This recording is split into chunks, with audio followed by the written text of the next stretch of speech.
All right. Can you edit it later? I'm going to go pretty raw, yeah. I like raw. Raw's good. So here I am with Michael, right outside the post office. Michael was sitting here enjoying himself and smiling. And I mean, life's not easy for anyone, but I just thought I'd come up. I talked to him, and Michael has glass in his foot. So here we go.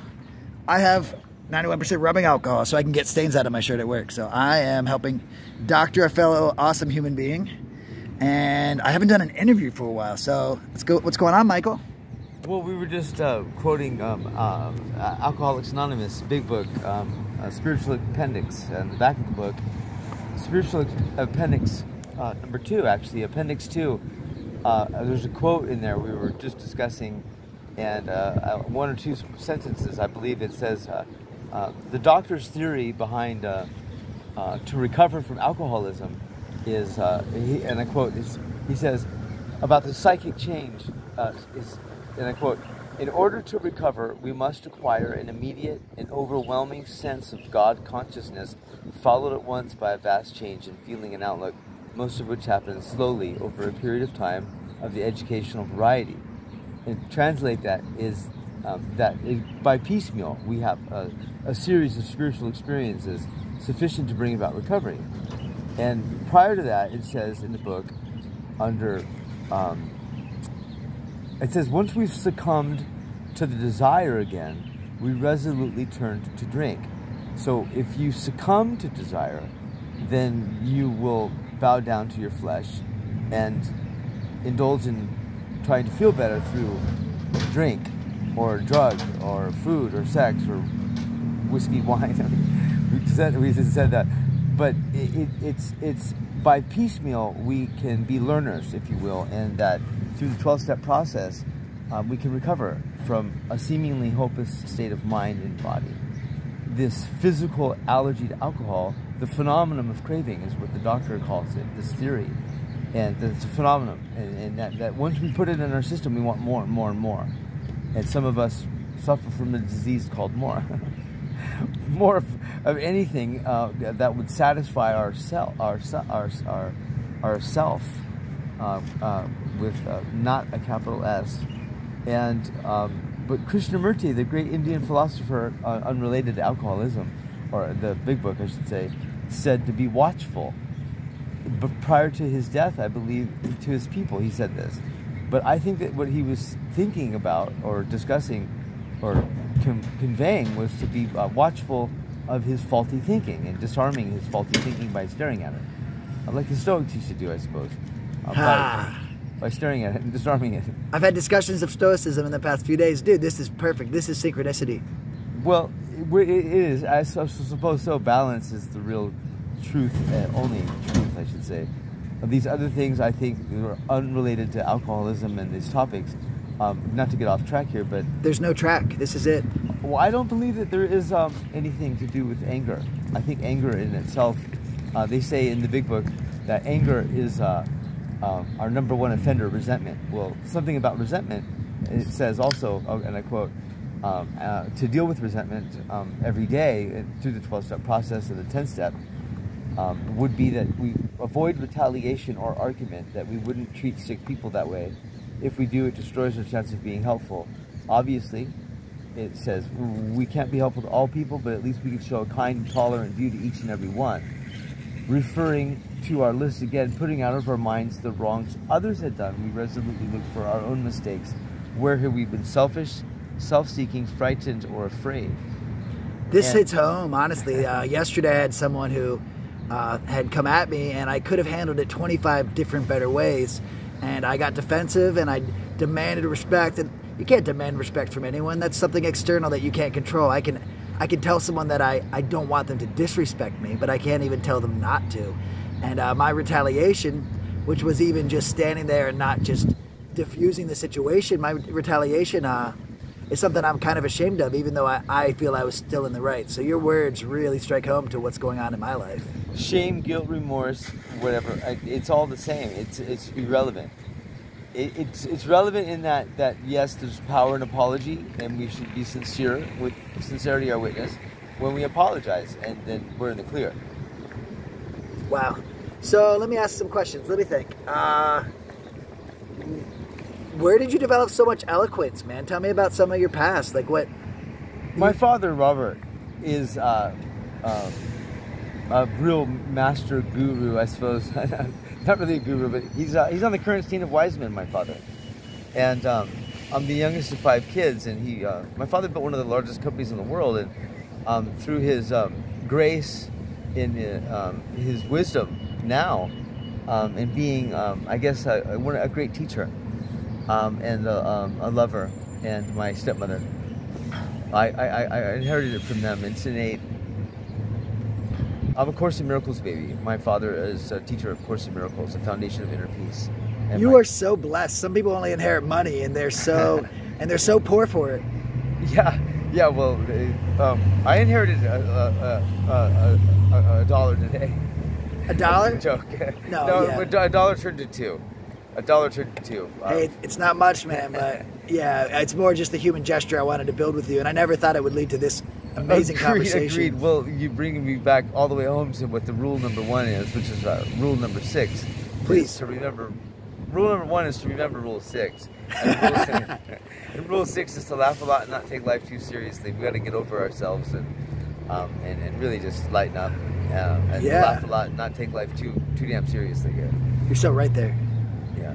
So I'm gonna ask some random questions some more. Let's see. Can I just say one thing? Please. You go on. I want to say something about this sobriety thing, this 24 hours that they're asking. Yeah. For me to be entered into this treatment program, which I've been to so many, but the reason why I keep going back to these programs is not because I'm necessarily institutionalized, which I am, unfortunately, in a different sense altogether,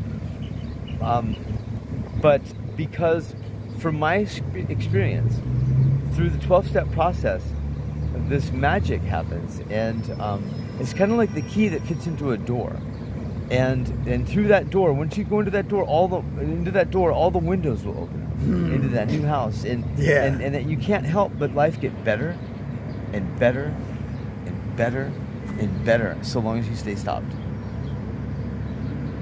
Well, what does... Or I should say standing in front of your balance in not moderation, because the chronic alcoholic doesn't know how to moderate necessarily yet. Can, but doesn't here in this plane. What does sobriety mean to you? Personal sobriety. Sobriety would mean to be gentle. Well, I mean, like to you, like personally, like how does it make you feel? Or sobriety's pure. It's a gentleness. It's the opposite of perverse penchant for self-destruction. It's a love. Oh man. It's just calm. It's quiet. And silence is the answer to all the noise of doubt. That's the title of my dad's second book. So how about your books? Have you written anything? I did write. I wrote some chapters, but it was very dark. It was very, very dark. Like, what are your thoughts on darkness? I don't think that there really is a dark. I mean, ultimately, I don't think that the dark exists at all. I mean, it does to get through to the other side, to see that there is no darkness. That the only thing that really is true is that the light, the bright, the mind. Is that a part of Stoicism? I believe so. I'm uneducated, so I can't... Ah, man, you can fool me. Well, I believe it is. Yes, I do. So I'm going to randomly jump around, and then you can tie back to anything you want. Okay. Tell me about something that you are most proud of, and something that potentially you might not be proud of, and what are some factors in your life that brought you about to the proud moment and not so proud moment? I don't know if proud is the word, but it is in a sense, yes. My sister Caroline, I'm proud of her because she doesn't have this ailment, this nag of addiction, polysubstance abuse, or alcoholism. And she's kind of the only one in the family that didn't really get tagged by it, other than my father. This hereditary gene, if you will, if it is that, passed down. My sister Caroline, I'm proud of her for her being so educated and such a beautiful woman. So what does she fill her life with, if not with those things? My sister Caroline is she's just a natural beauty. I can see your love for her. I'm sorry. I know it can't be easy talking about her.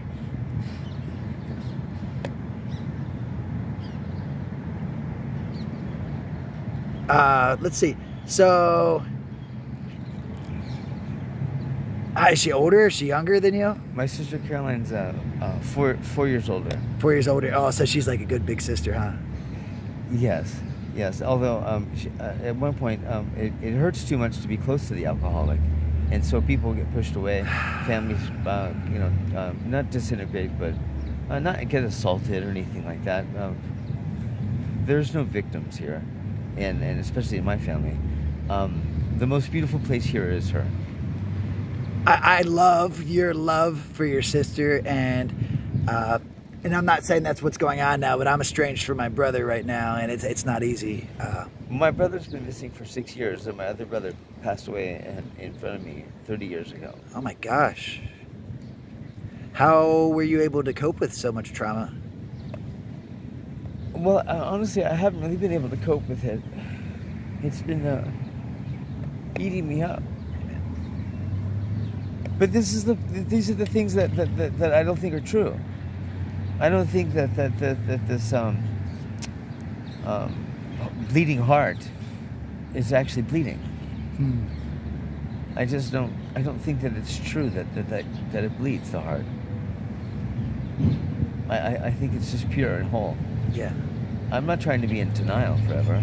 Yeah.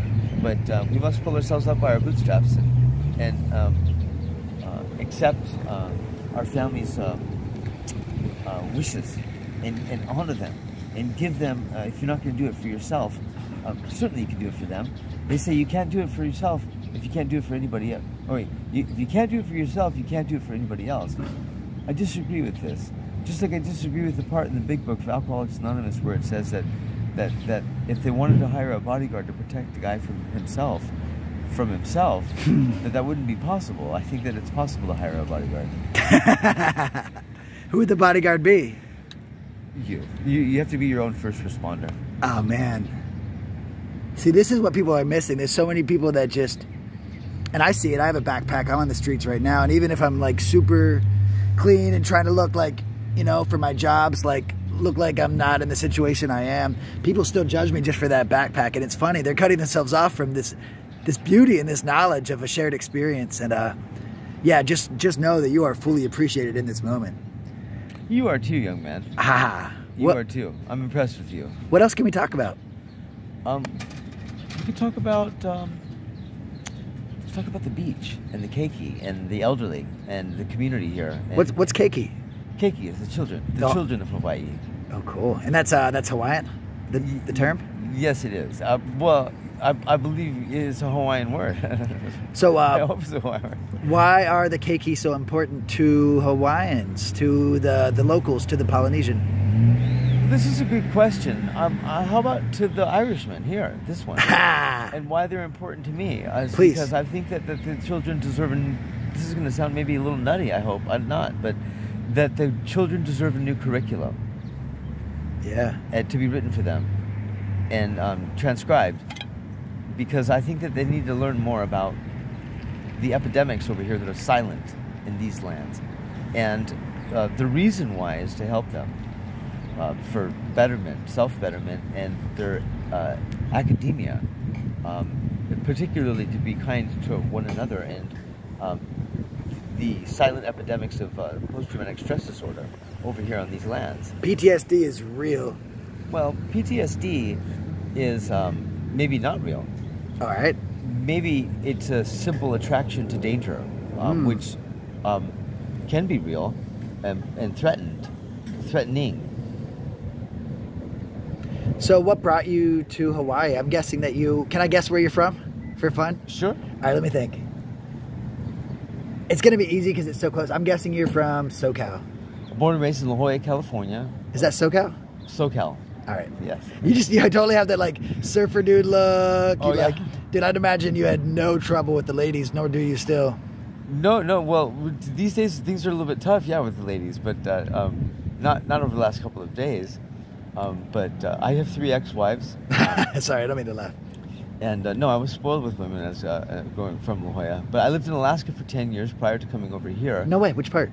I lived in Anchorage, Alaska, and I lived on the hillside, and I lived in Chugiak, Eagle River. Yeah, I lived on the, I think, the hillside too. That's where the earthquake happened, right? And everything fell in. Yeah, that's what they say. Yeah, I lived there 2018 myself, and I also lived in Seward. Nice. But sorry, this isn't about me. Nice. No, well, it is and it isn't. It's to undo self. So it is about you. What is the? It's about others, really. But you're the others right now. If you're not here, I don't matter. You are, yeah. It's gonna take me like a couple times watching this to fully digest all the knowledge you're spouting out. I'm just like truly amazed, well, Michael. We teach what we want to learn, I suppose, and so some of the things that I've said are a stretch for me, but yeah. Tell me about the beach here. I hear it's the most well-known beach in the whole world, Waikiki. Waikiki Beach. That's what I hear. Waikiki Beach is nice because I get to love people that are blatantly disregarded over here, and I call them the Invisibles. I used to spend a lot of money coming to Hawaii, as did my family, for years. And to answer your question, I think in the beginning, as what brought you over here, I came over here to borrow aloha. I thought, and I didn't realize until years later that I didn't need to borrow anything, that I actually have aloha. Yes. And that I'm here to give to this community and the people here in the keiki to help care for the elderly here in this community. What's a way of saying someone's watching this and it blows up, and my YouTube's not that popular, but let's say that someone's watching this and they felt the urge to help people that you call the Invisibles. What are some ways they might be able to from afar? This is a great question. Consciousness, I believe, through their power of their thinking and sending good consciousness to the blatantly disregarded over here, and to pray for first responders for this community to harness itself in being kinder to each other. This is in their culture. It's just a broken society now. It's a broken community, and COVID and people are scared. And thievery, these things are not okay. Please stop taking from each other. Please stop stealing from each other. Yeah. What do you think you and I could do? Say we teamed up and like physically, what do you think we could do to help others? I think that this is kind of like sobriety, I guess, and limitless expansion. I think that it's anything can happen. Nothing's impossible, and quite frankly, I'm excited about this, and the reason why is selfishly is that oxytocin, I think, is released from the brain when one human is working with another, and this drug is the drug of drugs. The love drug. It is, yeah, the love drug, yeah. Yes, it is to be packaged and bottled up, and I'm going to trademark it, and no, I'm just kidding. It's a really bad joke.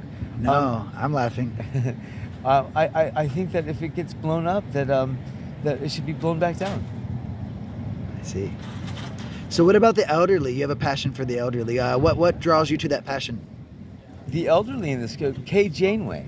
Kay Janeway is an 84-year-old woman that I fell in love with many years ago, 5 years ago, 6 years ago. I didn't know how old she was. Kay Janeway never told me how old she was prior to her passing, transcending.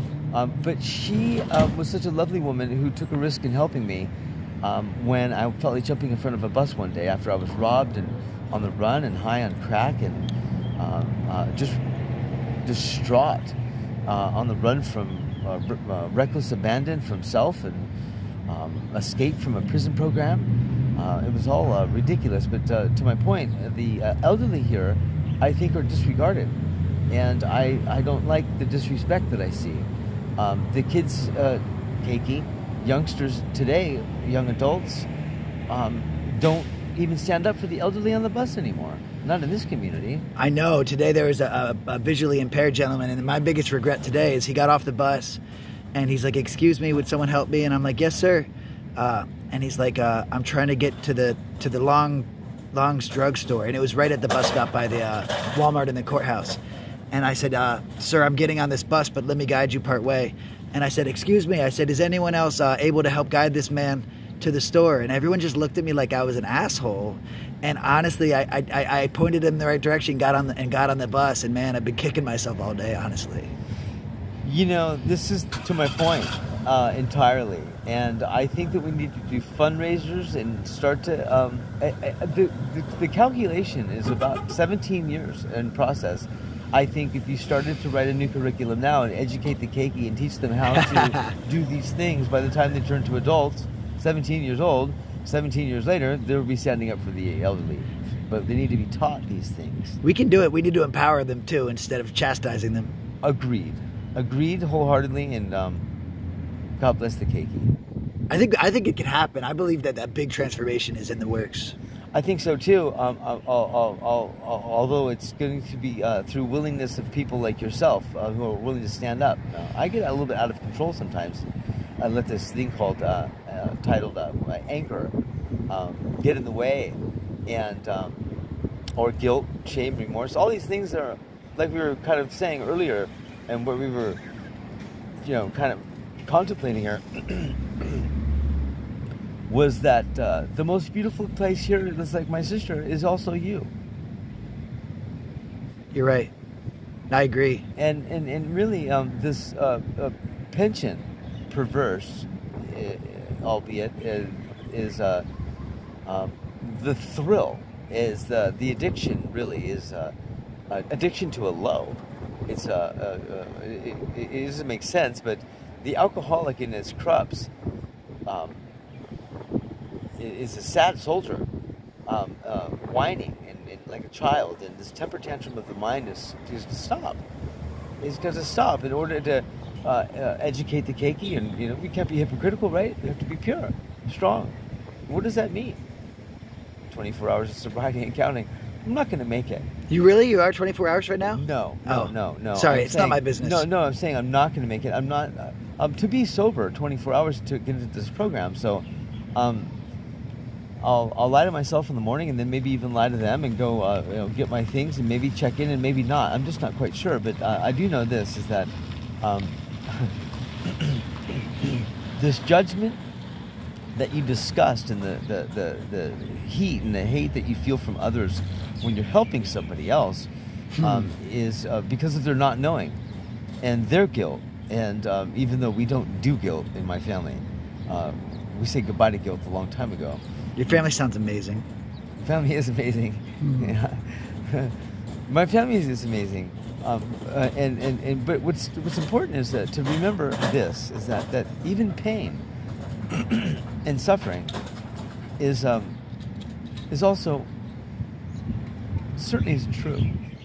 It's what? It isn't true. There really isn't any pain involved. That's what I was taught. That's what I was told. I was told that by my sisters. Something happened where they did something. They asked a question to Helen Schuchman, I think. No, it was Adele Fleming. Helen Schuchman was transcribed A Course in Miracles. Helen Schuchman wrote a book called God's Way of Life, and she was a channel, a table tipper. And the question was for the aborted, and if there was any pain involved, or would they come again? And the answer that came of truth was that there really is no pain involved, and that the soul will try to come again when it comes to these aborted fetuses. And I don't say that lightly. Yeah. I don't say that to be. There is no debate here. The debate's over. You lost. Just kidding. That's what they say, right? Or this conversation is over when it becomes to bullshit. And we don't want to talk too long, because it's about being quiet. And that's just something that I have yet to learn to do. Me too. Are you ADHD undiagnosed? A big mouth. No, I'm diagnosed. I have a documented disability. I have an interesting thing going on with my brain. My own theories behind what's going on, but I have bipolar disorder. Yeah. A schizoaffective. Schizoaffective, yeah. But the bipolarity and the paranoid schizophrenia, these things that accompany these faulty thoughts or brain chemistries, if you will, can also be aided by certain medications that are very helpful. For me, they make it to where I can actually cope and operate in society, in the community, fairly well, navigating my paranoia issues, some of which may be real and some might not, that I can be cooperative in society and in the mainstream of society, returning to the mainstream slowly is my goal now, with coaches like you. Hey man, we're each other. You're a good person. I'm not bad. I'm working on it. Be nice to yourself. Yeah, I'm good. I like me a lot. I hate me. Well, that means you hate me too. Isn't that interesting? You don't want to do that. You know, I believe you, and this, I was kind of not joking, but this inner hate, I think, is the undertow, the behind the scenes that just needs to be smiled at and disarmed. May I share something with you quick? Yes. I learned a term this week I didn't know, and it's called twice exceptional. Have you ever heard of that? No, I haven't. It's a term for people who have specifically psychological disabilities, who are also very gifted, if not genius level. What is it titled? Twice exceptional. So it's people who have, like for me, I have extreme ADHD, and you know, I'd probably on the borderline of borderline, if not schizoaffective myself, if I were to self-diagnose. And I'm also very high functioning as far as like gifted, high level IQ and etc. So there's a lot of challenges that come with being twice exceptional, but there's even more gifts, and it's a balancing. It's a scale that tips back and forth. But you might want to research twice exceptional because it is something that can empower you while at the same time helping you realize where some of your faults are and why. Twice exceptional. It sounds awesome too. You know, it does sound awesome. It touches my heart. I feel very emotional when you say this, twice exceptional. And definitely you are twice exceptional. And that's a true scientific term that I just learned this week about myself. It's really helped me in a phase shift that I'm currently going through. And I wanted to share that term with you because I want you to potentially feel the same way it's made me feel. Well, feelings, yeah, they're like a smorgasbord, aren't they? If you don't like how you feel, simply choose again. I like how I feel right now with this twice exceptional. You've touched my heart. You're a kind person to say this type of thing to me. I've only said it because it's obviously true. If it also makes you feel great, that's icing on the cake. I like cake. Are you hungry? You want to go grab? I'll grab us some food if you want. I'm famished. Yeah. Food is in order. Let's see if we can wrap this. This is honestly the long 2 years of doing this, and this is the longest interview I've done, and probably one of the most interesting. This is just a fantastic afternoon. It's a pleasure and an honor to meet your acquaintance. Well, cool. Let's go. Let me. What I like to finish with a really tough question, which I think of on the fly. So maybe I'll let you talk for a minute while I, just any other touching notes you have or finishing notes, and I'll think of a fun, tough question that I know you're capable of answering, and then we'll go grab something to eat together. I want you to know something that after you think about this question, that there isn't any other question that you can't ask me that I won't give you the truth about. For sure. If you had, and I think I've asked something close to this before in my other videos, but if you had a huge group of people willing to help you, and you had unlimited resources, and you were able to start a method of philanthropy to help the world, be it the keiki, the elderly, the what did you call it? The people who aren't noticed. Oh, the invisibles. The invisibles, which is really not true at all. That they're very visible, and everybody sees them. So if you had this large group of people, unlimited backing financially, how would you go about creating a nonprofit that helps people? What would it be based around? What would you do? What type of actions would you take? Take as long as you want to answer that. This is the final question. I'm uneducated in that. Let me answer simply this: that there are people, I believe, here that have social and mental disabilities that could profit from like maybe do an IPO or something.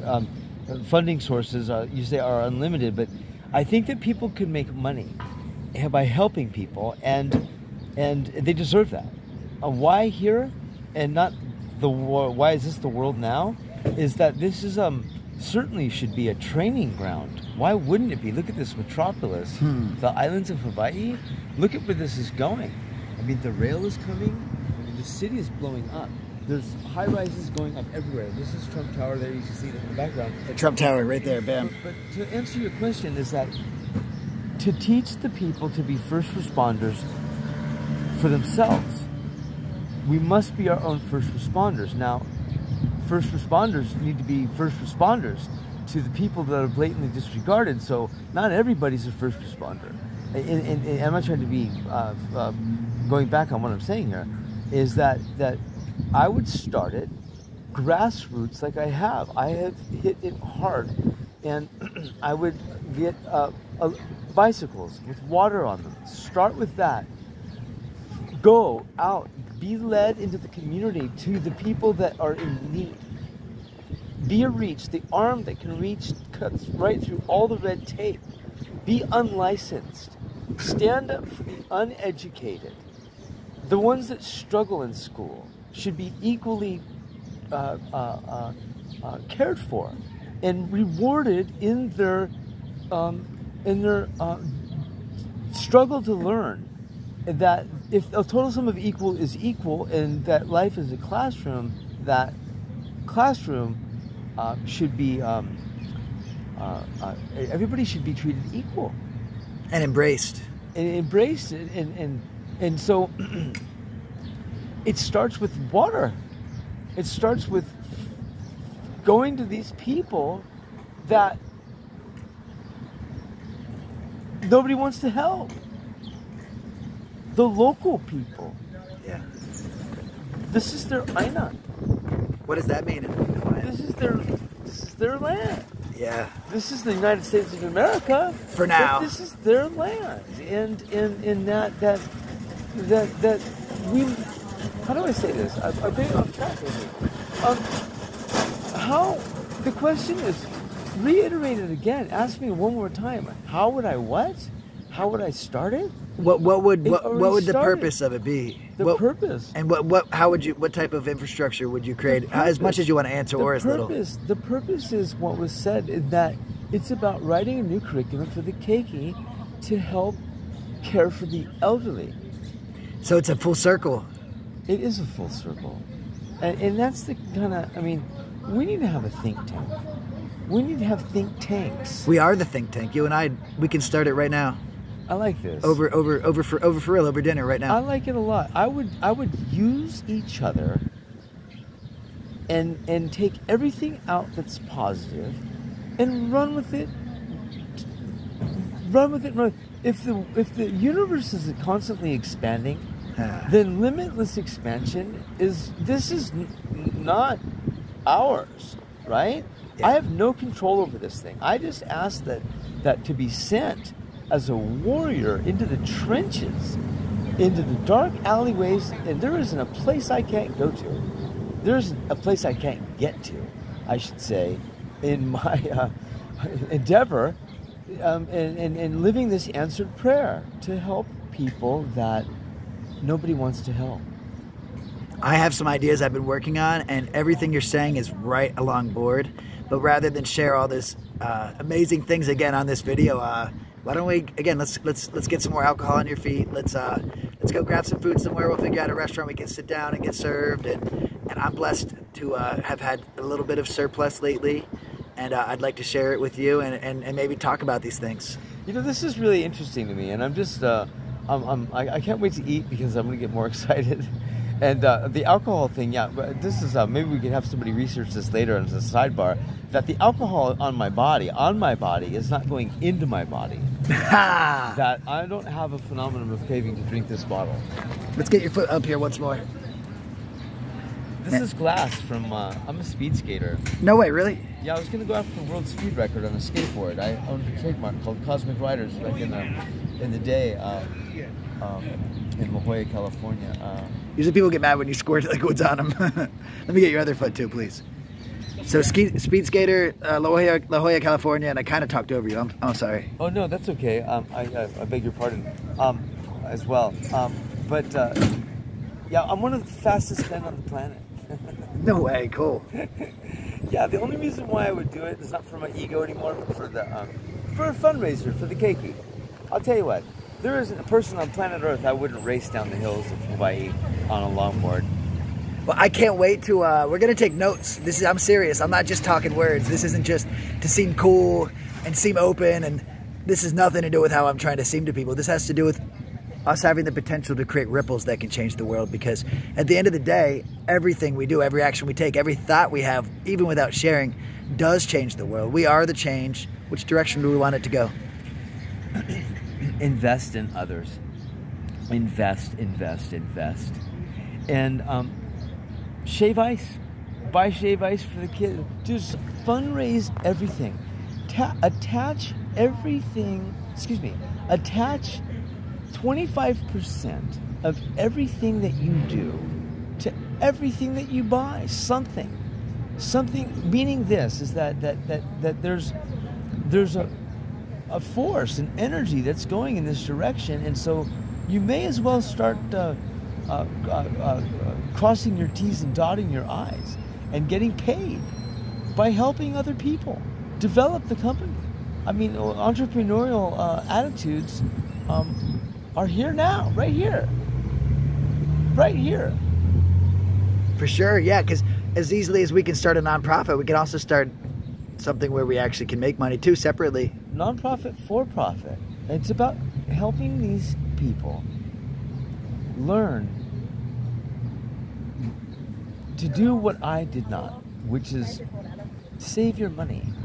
I mean, I save money, don't misunderstand. And I come from a very good family who taught me nothing but to save. Where I've failed miserably lately is to not pass it on to the kids that they should save. That they should save for the ones that struggle in school. What about them and their tuition? Do you see where I'm going with that? Yeah. That's a whole nother conversation. Yeah. I could get heated up on this. Is that the children that are advanced, who are getting scholarships and so forth, what about the kids that want to learn, that struggle to learn? What about them? Well, I hate to say it, but they've got the gifted program for those advanced kids where they teach them how to learn. Everyone else is just taught to color and stay between the lines. Isn't that a mistake? We could be taking all the curriculum of those gifted programs and teach the kids that struggle how to learn, but we don't teach them how to learn. We only teach them to learn.